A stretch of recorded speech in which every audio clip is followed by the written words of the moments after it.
What's true is I think A&M... Did they get a good athletic director? I think so. I mean, look, we've learned that the proof is in the pudding, and this is a unique place. It's not an easy job. Good ADs have come and had their hands full with it. Guys that have been successful at other places have come and failed here, whether it be on-field results, whether it be, to me right now, A&M's in a massive, athletics is operating in a massive deficit, and that's something that, Trev Alberts have to come in and address from day one and work against. And that's not only because of Jimbo. That's due to rampant spending prior to Jimbo and prior to Ross. It's Scott, like spend.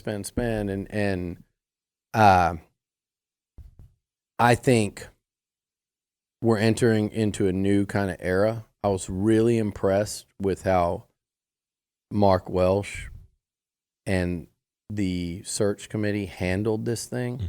You had candidates that would talk to the entire search committee was involved. You had candidates probably like a Trev Alberts that you had to really narrow down that list because he had a great job for him, at a great place for him where he played. His coach is there, and Tom Osborne. That's got to be an incredibly difficult thing to walk in and say. And that's kind of what we were waiting for today, is for him to go actually sign the MOU and then go in there and say, hey, I'm leaving, because that's got to get across a finish line before it's but since about Friday, I've been calling people, asking. That's about when I knew he was going to be the guy. I think they probably offered it to him. Today's Wednesday, maybe Monday night, Monday afternoon sometime. Friday was actually the first time I heard his name. There were some bad names out there. UCF guy was never considered. Somebody kept talking to me about Air Force, not considered. The confusion there was probably one of the three finalists is a guy at Army who really impressed, but that jump might have been a big jump, pretty significant. But he's kind of like the guy at Troy, the football coach I told you about, that blew them away, and you're like, he's going to be a rising star. Right. And I forget where he's at now. He took another job. He left Troy, and I forget where he went. But Tulane. Okay, yeah, he's replacing Fritz at Tulane. So keep an eye on him. And I would say keep an eye on the Army AD. I think he's going to be a rock star somewhere soon. But I really like, and I'd mentioned a long time ago, got Florida State was a candidate. I really like, there's a lot of things to like about Alberts. And that's all you can ask right now, right? I think for the first time in a while, we're going to align like a strong, convicted figure at president, AD, and head football coach. And since President Welsh took over and since Mike Elko took over, I've followed both of those very closely. And I knew Mike Elko, obviously, from before and even while he was at Duke, but getting to know him, the head coach, that much more, I've really dove into trying to learn about his processes, how he plans to run his program, what his vision is, just kind of his philosophies, and spent a lot of time listening and learning that. And I've followed the president from afar, but also kind of talking to people that were part of this search committee, people that were candidates for the job, and without trying to overly dig and never compromise anything, there's not a person at A&M that would not tell you that dude's really impressive on every level, and they all like him. For those that go, well, what are they supposed to say? You guys don't understand. Like, sometimes they tell me that off the record. If you think in 25 years here that every leader, every coach, every administrator, everything hasn't had people come to me and say, I don't like that guy. I don't like that woman. I don't, they're terrible. They're awful. If you don't think those things are said to me, they're going to fail. Yes. And these same people that would have no problem telling that to me, because I'm not going to come on radio and say, hey, a lot of people freaking hate this person. I'm just going to I'm not going to say what I'm saying, which is the consensus from everyone I talk to is that is a strong leader that is going to not be scared to make decisions, but he trusts the input of the other people that are hired to be in position to give input. It doesn't surprise you with his resume. He's a leader. And I've heard some of the same things about Trev Alberts since Friday. I really like, here's one thing that jumps out to me about Trev. Forget the fact that he was a badass as a football player, but that kind of ties in. He's a high NFL draft pick. He's All-American at Nebraska, stud football player, all-world. High level, then he's in media. He's good. Does a great job in media. He's very visible, and he wanted to be an athletic director, and he left all of that and all that visibility and all that money and all that profile, and he left to take a job at Nebraska Omaha. Not Nebraska, where they just hired him from. Not Nebraska, where he played in front of 90,000 people in the black shirts. Nebraska Omaha. He started from the bottom, and what I also don't like about, or do like about him, is he didn't come up through the AD ranks in the cookie cutter fashion that so many do today. Mm-hmm. And look, and that's, before people think I'm sitting here taking shots at Ross, I'm not. I'm taking shots at the industry. I like Ross, personally. I do. But there's a kind of a prototype AD now. They're spread throughout college sports. There's way more of them than there are not. Where they're in it from the get-go, from a lot of them from the time. There's some people probably that we deal with all the time from the sports management program that are going to, as soon as they leave here, they're going to go on that path to be an AD. And there's nothing wrong with that. That's great. I like a change-up for a place like this. I like someone that hasn't gone the traditional path. He didn't leave college thinking he was going to be an AD, I don't presume. He thought he was going to make a bunch of money in the NFL and then figured out. And then he went, did media, did very well at it. And then he went and said, okay, I'm going to start from as bottom as it gets. They were transitioning to Division I believe, when he was there. And here's the other thing I like. He had to cut sports, David. And I know that's taboo, and we don't like to. You guys were talking about that this morning. We don't like hearing that. There's a reality coming in college athletics that might have to happen, not just here, but everywhere. You can fact check me because someone told me this, and it's someone I trust, but I haven't gone and looked. But I think he maybe even cut football there, his sport. That's a tough decision to make. Football guy, Nebraska Cornhusker, played under Tom Osborne, covered college football. I think that path and his kind of track record, I like that Nebraska fans are pissed off and upset. He wasn't on the way out. He didn't see. A lot of people ask me, and I think he was in the mix in some form or fashion, about like Yurachek at Arkansas. I don't think a lot of people in Fayetteville would have cried if he left, like they're doing in Lincoln right now, like they were doing in Oxford. No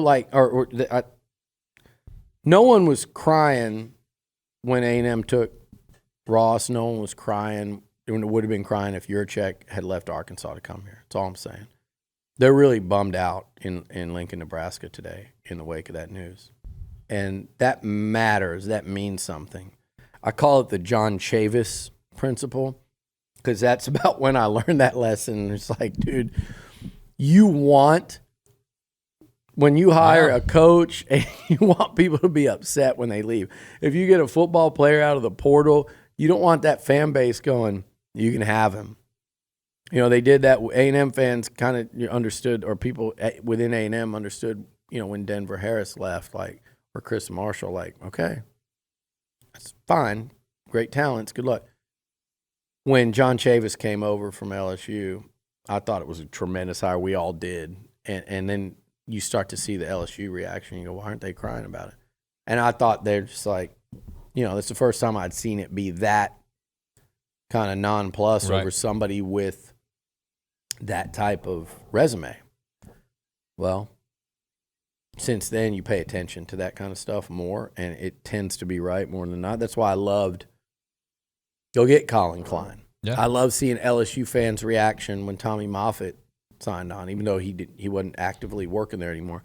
I love seeing Kansas State fans lament Colin Klein coming here. I love seeing the Kansas reaction to Jordan Peterson. I love there are a lot of those at Florida when Elko went and hired his most recent recruiting assistant. At Duke when Mike Elko left. You want to see that, and you're certainly seeing that from Nebraska. And by the way, the last time A&M hired an AD from Nebraska, it worked out pretty well in everything but football. But Right. Bill Byrne did a he did a hell of a job here, and I don't know how you equate it, but I don't know if we've had an AD that's done a better job. And I know,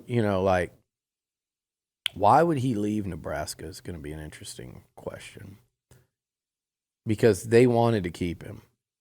And I'd be really fascinated there's got to be something going on, whether it's the Big Ten. I know another thing about Trev that I researched, he really got NIL going there in Lincoln. That was extremely important with who A&M was going to hire. Because, again, you don't know where this is going, David. Right. A, are you willing to work well with collectives and things like that? B, is there a plan when this thing shifts and it shifts to athletics? Are you going to embrace it, and are you going to find ways that you're going to have an advantage over other programs in your league around the country? And he seems to be a guy that is not only willing but has already kind of figured out, how to attack the NIL. And these are all boxes to me that he checked. Out of curiosity, I would love to know why he would leave Nebraska. I mean, obviously he thinks this is a great job, but he probably, if I had to guess, he sees a tremendous, a much greater opportunity here for long-term success in the AD space. I would be willing to bet it's as simple as that, and I think it's pretty telling because, again, he was beloved there. He obviously loves the place. I'm sure we'll hear him talk about that a lot. Obviously, Tom Osborne there, that presence was very hard to leave. So for him to come here, he had to see a tremendous amount of opportunity for growth and for long-term success. And if he can, with this president, that football coach, this amount of money, even though, like I said, they're going to have to fix the budget. Yep. That's the great myth, I think, outside about A&M. And it's like, no, there's a deficit here, and it's pretty substantial. And no, they're not doing concerts and soccer games to pay off Jimbo. They're doing that because they've been thinking of ways long ago.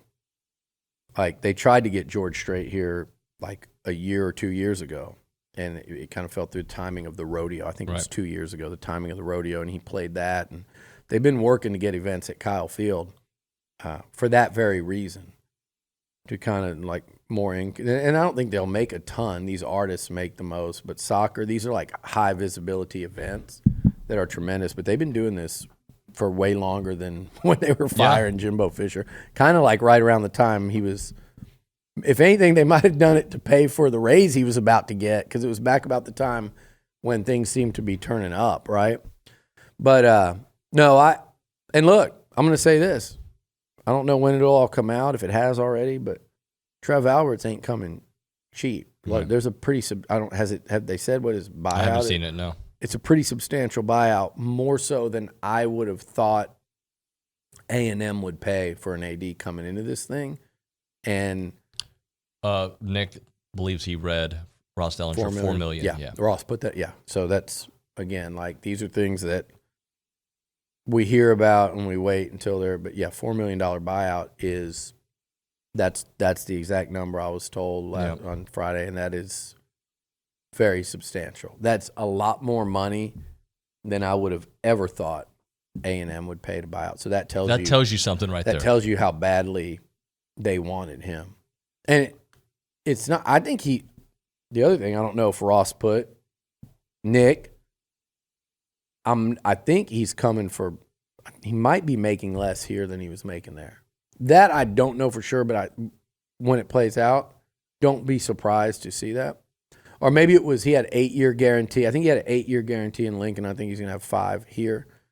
I think Trev Alberts has the potential to be here for a long time and have a really good career here. And I think, again, like I said, I like his football background. I think he and Mike Elko will work well together.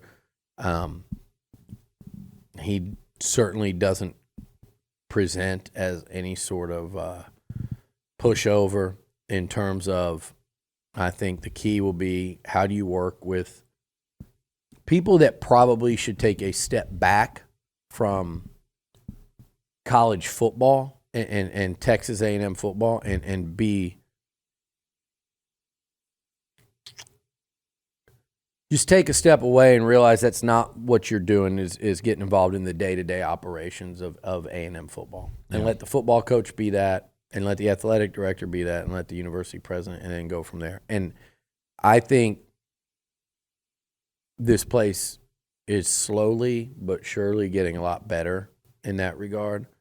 I think that was a reputation that a hurdle they had to clear during this hiring process, and I think it kind of was an eye-opener for a lot of people within that were involved in it, but also people on the outside. So hopefully this will be a start of a good change. I love the fact that Mike Elko wants to work alongside his AD and march together in this thing. I love the fact that Trev Alberts' background tells me that will probably be the case.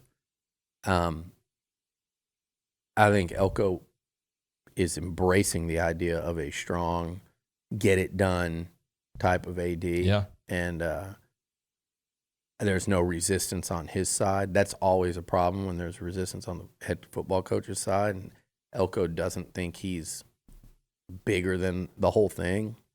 And I think these are all positives, and these are all ways that it can work.